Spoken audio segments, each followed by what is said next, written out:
নমস্কাৰ।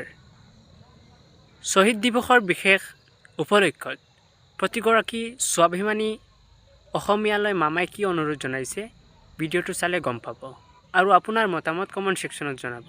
ইমানে আৰ্থিক সমস্যা নহওক কিয় অচিনাকি মানুহক নিজৰ মাটি বিক্ৰী নকৰিব, কাৰণ লাহে লাহে আমি মাটি হেৰুৱাই আছোঁ। আমাৰ ব্যৱসায়িক প্ৰতিষ্ঠান বা আমাৰ উদ্যোগত অচিনাকি মানুহক চাকৰি নিদিব আৰু আমাৰ খেতি পথাৰবোৰত খেতি কৰিবলৈ অচিনাকি মানুহক মাটিলৈ নানিব, কাৰণ তেওঁলোকে এবাৰ অহাৰ পিছত তেওঁলোকে তেওঁলোকৰ যিটো পৰিকল্পনা তাক বাস্তৱত ৰূপায়ণ কৰে আৰু এসময়ত গৃহস্থকে তেওঁলোকে খেদি পঠিয়ায়।